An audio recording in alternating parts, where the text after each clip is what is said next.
네, 오늘은 출애굽기 12장 25절부터 27절까지 말씀을 공부하겠는데요. 오늘 본문은 이스라엘 자손들이 가나안 땅에 들어갔을 때 유월절 절기를 지키고 유월절 절기가 무엇이냐고 묻는 자녀들에게 그 의미를 잘 설명해 주라고 하는 그런 내용입니다. 그럼 25절을 같이 한번 읽겠습니다. 시작. 너희는 여호와께서 허락하신 대로 너에게 주는 땅에 이를 때에 이 예식을 지킬 것이라. 아멘.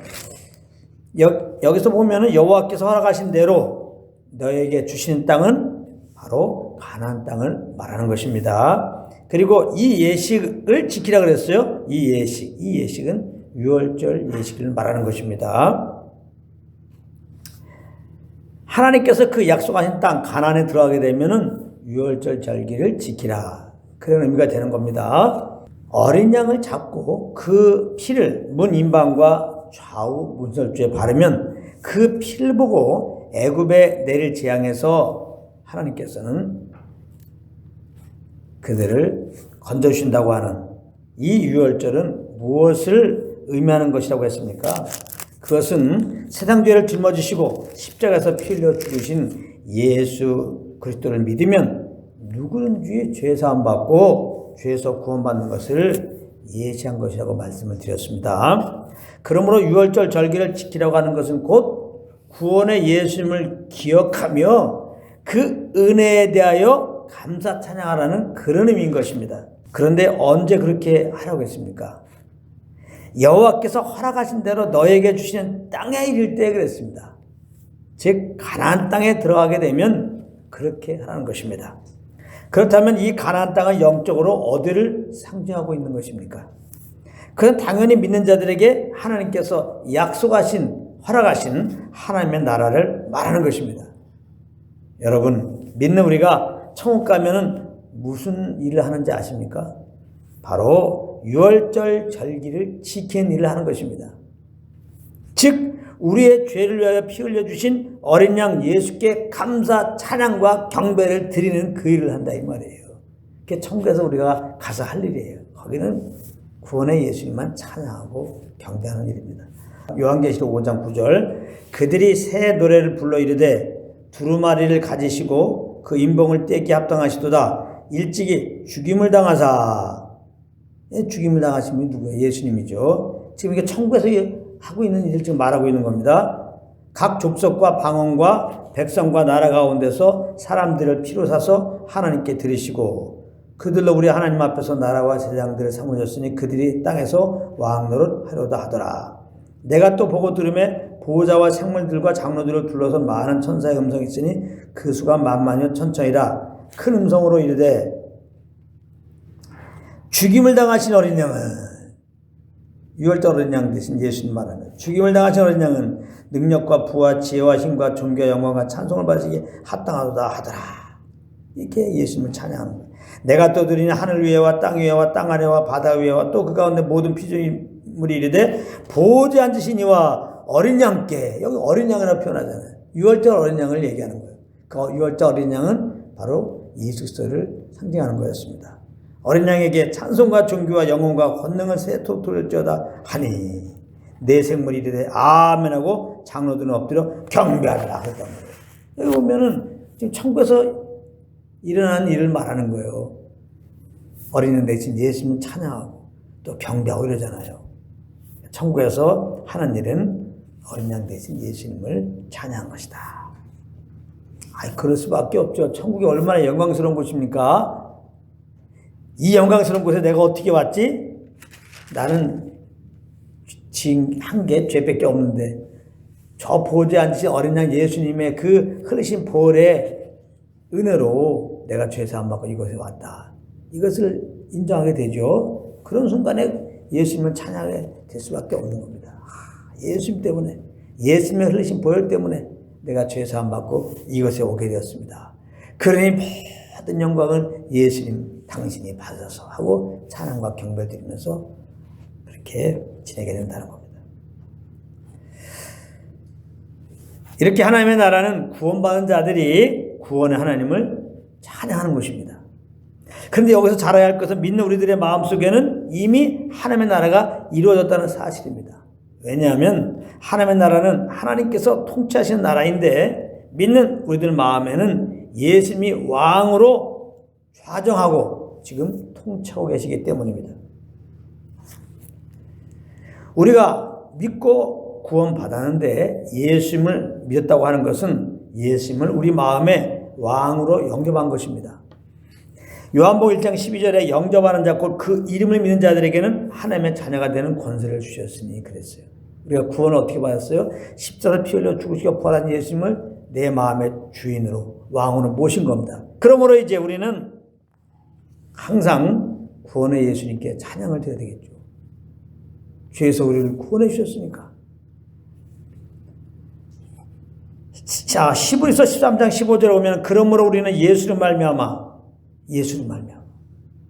항상 찬송의 제사를 하나님께 드리자 이는 그 이름을 증언하는 입술이었나이다. 항상 이 항상 속에서는 이 범사, 이 항상 속에서는 힘든 일도 있죠. 어려운 일도 있죠. 그런다 할지라도 찬양하라는 거예요. 왜? 구원받았으니까. 힘든 일도 사실이지만 구원받은 것도 사실이야 이 말이에요. 근데 구원받은 건 생각해보라는 거예요. 이게 얼마나 기가 막힌 일이야. 어차피 이 땅은 60년, 70년, 80년, 90년 그래 100세까지 살지 모르지만 결국 한번 죽는단 말이에요. 죄로 말미암아. 그 다음에 심판 받고 영원한 불욕에 떨어지는 것이 아담만의 죄인으로 태어난 인생들의 운명이에요. 우리 힘으로 죄 용서받을 길이 없어요. 죄 사함받을 길이 없다고.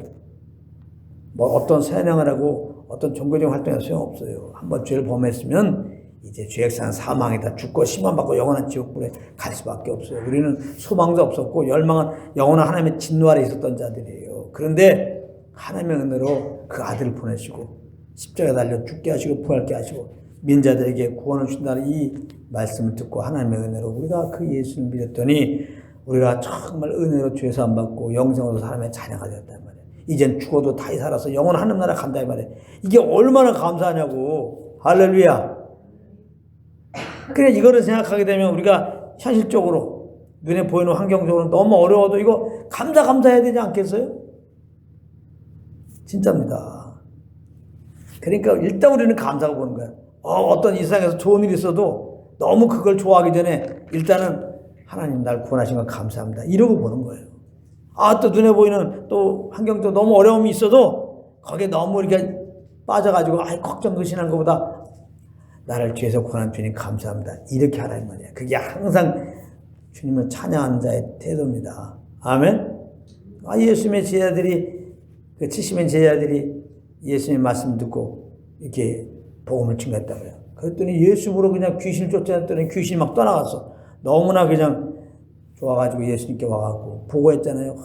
예수님의 이름으로 그냥 귀신들이 막 떠나갔다고. 근데 예수님이 너무 그걸로 기뻐하지 마라. 너의 이름이 하늘에 기록된 걸로 기뻐하라고 했잖아. 할렐루야. 예수 믿는 자들은 우리 이름이 하늘에 기록됐잖아요. 즉 구원받은 걸로 기뻐하라. 정말 중요한 말이죠. 구원받은 걸로 기뻐해야 돼요. 우리는 이미 구원받았어요. 그렇기 때문에 우리는 뭐 감정이 어떠든지 환경이 어떠든지 우리는 구원받은 걸 생각하면 항상 하나님을 찬양할 수 있어요. 이게 믿는 우리들이 해야 할 일이라는 거예요. 항상 찬송의 제사를 하나님께 드리자. 예수로 말미암아 우리가 구원받았으니까 항상 날 구원한 주님을 찬양하라. 이렇게 하는 것이 진정 이스라엘 자손이 가나안 땅에 들어가서 유월절 지키라고 하신 말씀의 진정한 의미라 이 말씀입니다. 근데 여기서 잠깐 하나님의 나라에 대한 오해가 있는 구절이 있어서 좀 짚고 넘어가려고 합니다. 누가복음 17장 20절 21절만 다 같이 한번 읽겠습니다. 시작. 바리새인들이 하나님의 나라가 어느 때에 임하나이까 묻건을 예수께서 대답하여 이르시되 하나님의 나라는 볼 수 있게 임하는 것이 아니요 또 여기 있다 저기 있다고도 못하리니 하나님의 나라는 너희 안에 있느니라. 아멘. 이렇게 말씀하고 있는데 많은 분들이 특별히 21절에 나오는 하나님의 나라는 너희 안에 있느니라 이 말씀을 인용하면서 하나님의 나라는 믿는 자들 안에 있다라고 말하는 경우가 있는데 이것은 맞는 말이 아닙니다. 21절에 이렇게 했잖아요. 하나님의 나라는 너희 안에 있느니라. 이 말씀 인용하면서 우리 하나님의 나라는 너희 안에 있지 않느냐. 그래서 믿는 자들 안에 하나님의 나라가 이루어졌다. 이렇게 말한단 말이에요. 근데 이것이 맞는 말이 아니란 말이에요. 이 말씀은 하나님의 나라가 어느 때 임하니까 하고 묻는 바리새인들, 이 종교인들, 바리새인들의 질문에 대해서 예수님이 대답하시는 구절이에요. 그렇기 때문에 하나님의 나라는 너희 안에 할 때 너희는 누구예요? 믿는 자들이 아니라 바리새인을 말한단 말이에요. 바리새인들. 하나님의 나라는 바리새인 안에 있다 이 말이에요. 이렇게 지금 말씀하고 있는 겁니다.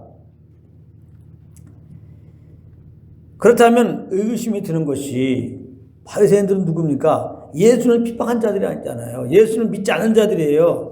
예수님이 하나님의 아들이고 구원자라고 그러니까 성질을 갖고 예수님을 이렇게 죽도록 그렇게 몰아간 자들입니다. 그런데 예수를 믿지 않았는데 오늘 말씀해 보게 되면 분명히 하나님 나라가 너희 안에 있다. 이 바리새인들 안에 있다는 거예요. 좀 이상하죠? 여러분들 그냥 이상하게 안 보입니까? 이상하잖아요. 당연히 이상합니다. 이럴 때는 성경 원문을 보아야 돼요. 원문을. 여기 이제 아내라는 헬라어 원문은 엔토스란 말입니다. 엔토스. 근데 이것은 아내라는 의미도 있지만 또 가운데라는 의미도 있어요. 가운데. 그러므로 이 말씀은 너희 가운데 있느니라 라고 번역하는 것이 훨씬 더 이야기가 좋은 것입니다. 아시겠어요? 그러니까 예수님은 그 어느 때 하나님의 나라가 임하냐고 묻는 바리새인들에게 지금 바리새인들 가운데 하나님의 나라가 임한 것이라고 대답하신 것입니다. 바리새인들이 있는데 너희 가운데 하나님의 나라가 임하였다. 지금. 그렇다면 지금 하나님의 나라가 임했다는 의미가 뭡니까? 여러분, 예수님의 오심을 준비했던 세례 요한이 제일 먼저 외쳤던 말씀이 무엇인지 아십니까? 마태복음 3장 2절에 보면 회개하라 천국이 가까웠느니라 그랬어요. 회개하라 천국이 가까웠느니라. 하나님 나라가 가까웠느니라 그랬어요. 이 말은 예수님이 오실 날이 가까웠으니 회개하라는 의미입니다. 예수님도 마가복음 1장 15절에 보면 이르시되 때가 찼고 하나님의 나라가 가까이 왔으니 회개하고 복을 믿으라 그랬습니다. 그러므로 천국이 가까이 왔다. 하나님의 나라가 가까이 왔다라는 의미는 이 땅에 오신 예수님을 말씀하고 있는 거예요. 그러므로 예수님이 바리새인들에게 하나님의 나라가 너희 안에 있다. 즉 너희 가운데 있다라는 말씀의 의미는 너희와 지금 함께 하고 있는 나를 믿으라. 그리하면 너희 마음에 지금 하나님의 나라가 언제? 지금 하나님의 나라가 이루어질 것이다. 이렇게 말씀하신 것입니다. 그러므로 예수를 마음의 구주로 모신 우리 믿는 자들의 마음이야말로 하나님의 나라가 이루어진 것입니다. 자, 그렇다면 하나님 나라가 어떤 나라라고 그랬어요? 유월절 어린 양 대신 구원의 예수님을 찬양하는 나라라고 그랬습니다. 그러므로 항상 성령과 교제 속에서 십자가의 그 구원의 은혜를 알고 항상 구원의 예수님을 찬양하며 자랑하는 우리들이 되어야 되겠습니다. 할렐루야. 우리 속에 하나님 나라가 이루어졌으니까. 하나님 나라는 뭐 하는 나라예요? 예수님을 찬양하는 나라니까. 우리 안에 계신 어린아이 되신 예수님 우리가 항상 기억하며 나를 죄에서 구원한 주님 감사합니다. 찬양하는 것이 우리가 이 땅에서 해야 할 우선해야 할 일이란 말이에요. 먼저 이 일을 해야 된다 이 말이에요. 26절 오늘 또 본문 26절 27절 말씀을 같이 읽겠습니다. 시작. 이후에 너희의 자녀가 묻기를 이 예식이 무슨 뜻이냐 하거든 너희는 이르기를 이는 여호와의 유월절 제사라. 여호와께서 애굽 사람에게 재앙을 내리실 때에 애굽에 있는 이스라엘 자손의 짐을 넘으사 우리의 집을 구원하셨느니라 하매 백성이 머리 숙여 경배하니라. 이렇게 돼 있어요. 이후에 이스라엘 자손이 유월절 지키는 것을 보면서 이 예식이 무슨 뜻이냐 물으면 그 의미를 잘 설명해 주라는 그런 내용입니다. 이 말씀의 영적인 참 의미는 우리가 성령을 따라서 이렇게 구원의 예수님을 찬양하고 그 이름의 영광을 위해 살면 준비된 세상 사람들이 도대체 예수가 누구냐 이렇게 질문을 하게 된다는 겁니다. 그때 우리는 예수님 하나님의 아들이시고 우리를 죄에서 구원하시기 위해 이 땅에 오셔서 우리의 죄를 짊어지고 죄 없는 그분이 십자가에 피 흘려 죽으시고 이제 부활하신 것입니다. 그래서 아담한 죄인된 우리가 영축을 우리가 내가 주인된 거 회개하고 예수 믿으면 죄사함 받고 영생을 얻는 것입니다. 우리는 예수 믿고 영생을 얻어서 이런 놀라운 은혜를 베푸신 주님께 이렇게 찬양하는 것입니다. 여러분들도 예수 믿고 우리와 같이 예수님을 찬양합시다. 이렇게 복음을 전해주라 이 말씀입니다. 이것은 또 제가 지어서 얘기하는 게 아니에요. 베드로전서 3장 15절 말씀을 보면 이런 말씀이 있어요. 잘 들어보세요. 제가 읽어볼게요. 너희 마음에 그리스도를 주로 삼아 거룩하게 하고 너희 속에 있는 소망에 관한 이유를 묻는 자에게 대답할 것을 항상 준비하되 온유와 두려움으로 하고 이렇게 돼 있어요. 아주 딱 떨어지는 말씀입니다. 여기 보면 너희 마음에 그리스도를 주로 삼아 거룩하게 하고 우리는 예수님을 주로 삼고 거듭났잖아요. 그럼 우리가 이제 어떻게 우리가 거룩한 삶을 살아요? 또 가난한 사람에게 컵라면 갖다 줍니까? 그런 게 아니라 그랬죠. 바로 우리 안에 오신 거룩한 성령님, 이제 이 성령과 교통 속에서 이분께서 주시는 소원함을 따라 사는 거예요. 그게 거룩한 삶이에요. 아시겠죠? 너의 마음에 그리스도를 주로 삼아 거룩하게 하고 이제 우리는 예수 믿고 예수님을 주님으로 믿고 우리는 구원받았어요. 예수님 우리 안에 주인으로 좌정하여서 성령으로 말씀하신다 말이에요. 예수님으로 구원받는 삶은 이 성령을 따라 사는 건데 그것이 바로 소위 말하는 거룩한 삶이에요. 그래서 구체적으로 이제 오늘 말씀과 연결해 보면 성령을 따라 살면 성령님은 우리를 어떻게 인도하세요? 예수 그리스도의 십자가 은혜를 알려주죠. 그러니까 성령을 따라 산다는 것은 예수 그리스도의 그 십자가 은혜를 기여하고 어린 양 대신 예수님을 찬양하고 잘하고 높이게 되는 거예요. 이게 바로 믿는 자들의 거룩한 삶입니다. 성령을 따라 사는 건데 성령님은 예수 그리스도의 십자가 은혜를 알려주기 때문에 우리가 성령을 따라 살면 오직 예수 나를 죄에서 구원하신 예수 그 예수님을 찬양하고 자랑하고 높이게 된다 이 말이에요. 그 예수님의 이름에 영광을 위해 산다 이 말이에요. 그래서 너희 마음에 그리스도를 주로 삼아 거룩하게 하고 너희 속에 있는 소망에 관한 이유를 묻는 자에게 이렇게 우리가 예수님을 찬양하며 살게 되면 너희 속에 있는 소망에 관한 이유를 묻는 자들이 나타난다 이 말이에요. 너희 속에 있는 소망이 뭐야? 예수 그리스도지. 우리 안에 있는 소망이 뭐예요? 예수 그리스도지. 예수만이 나의 소망이지. 너희 속에 있는 소망, 너희 속에 있는 예수, 너희가 자꾸 찬양하고 자랑하고 그렇게 위하는 예수, 그 예수가 누군지를 묻는다 이 말이에요. 그런 자들에게 대답할 것을 항상 준비하되 온유와 두려움으로 하라는 겁니다. 이제 우리가 정말 성령을 따라서 예수님을 높이며 예수님을 자랑하며 예수님을 해서 딱 살게 되면은 사람들이 많이 궁금한다 말이에요. 도대체 예수가 누구냐. 그러면 우리가 이제 그들에게 예수님 누군지 이 복음을 딱 전해줘야 되는데 여기 보면은 그 복음 전할 것을 항상 준비하고 있되 온유와 두려움으로 하라 이 말이에요. 그러면 온유와 두려움으로 항상 예수님 증거할 그 준비하는 게 뭡니까? 온유한 주님의 마음으로 복음을 증거할 수 있도록 항상 선인과 교통 가운데서 그 인담을 따라 살고 있으라 그런 뜻입니다. 우리가 선인과 교통 속에서 있으면 성령님 우리 가운데 예수 그리스도의 십자가의 은혜를 알려주세요.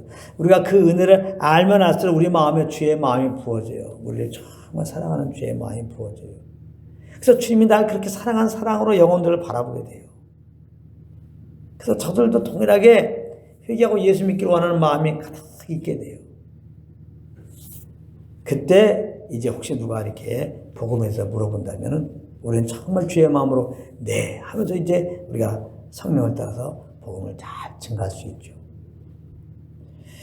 항상 그러므로 성령과 교통 속에서 예수의 십자가의 은혜를 알고 그 은혜로 말미암아 감사하고 이렇게 진달하는 오늘의 말씀입니다. 그럴 때 정말 세상 사람들 내 의로 내 힘으로 내 열심으로 이렇게 세상에 자기 욕심을 따라서 이렇게 사는 사람들 한계가 있잖아요. 내 열심으로 내 힘으로 살아봤자 오는 게 뭐야? 아무것도 없지. 그렇잖아요. 슬픔만 있고 근심만 있고 두려움만 있고 염려가 있지 뭐 되는 게 뭐 있어. 저 산 넘어 행복이 있다고 그래서 저 산 넘어갔더니 행복이 뭐 있어. 허전한 거야. 내가 그토록 원했던 거를 소유해도 얻어도 허무밖에 없어. 허무. 헛되고 헛되니 헛되고 헛되 인생이라는 건 아무것도 아니에요. 다 신기로 잡는 거잖아요. 돈만 많이 벌으면 될 거라고? 돈을 벌어봤자 허전해요. 그리고 돈 있는 사람보다 돈 없는 사람보다 돈 있는 사람이 더 돈 때문에 걱정인 거예요. 그거 지키려고. 돈 있는 사람은 돈 때문에 뭐 이렇게 염려되는 게 사실 없어요. 그냥 돈 있는 사람은 돈 그것도 보호하려고요. 이게 또 힘듭니다. 아무튼 이렇게 내 의로, 내 열심으로, 내 야망을 따라 살면 이 마음속에 두려움이, 염려가 떠날 날이 없어요. 그런 자들이 우리 믿는 자들을 보는 거예요. 쟤들은 나보다 돈도 없고 뭐 이룬 것도 없고 별볼이 없는데 이렇게 항상 감사하고 기뻐하단 말이에요. 가만히 들으니까 예수님에 대해서 말한단 말이에요. 도대체 예수가 누구야, 예수가? 예수 믿으면 어떻게 되는 거야? 이렇게 물어보게 되는데, 바로 우리가 선과 교통 속에 주님의 은혜를 알고 그냥 감사함으로 그냥 예수만 찬양하고 예수만을 말하고 이러므로 이렇게 자기로 살다가 참 소망 없음을 깨닫고 항상 감사하면서 기뻐하는 우리들을 보고 많은 사람들이 좀 어떻게 된 거야? 어떻게 항상 기뻐하는 거야? 예수가 도대체 누구야? 문일들이 좀 많이 있기 바랍니다. 이렇게 부를 때 이제 항상 우리가 주님과 교통 속에서 그 은혜 아래 있기 때문에 우리가 주의 마음으로 정말 그들에게 틀림없이 은혜의 복음을, 믿으면 구원받는다고 하는 예수의 복음을 우리가 증거해서 하나님이 그토록 원하시는 많은 영혼들이 예수 믿고 하나님의 자녀가 되게 하는 귀한 통로들이 되기를 우리 예수 이름으로 축원합니다.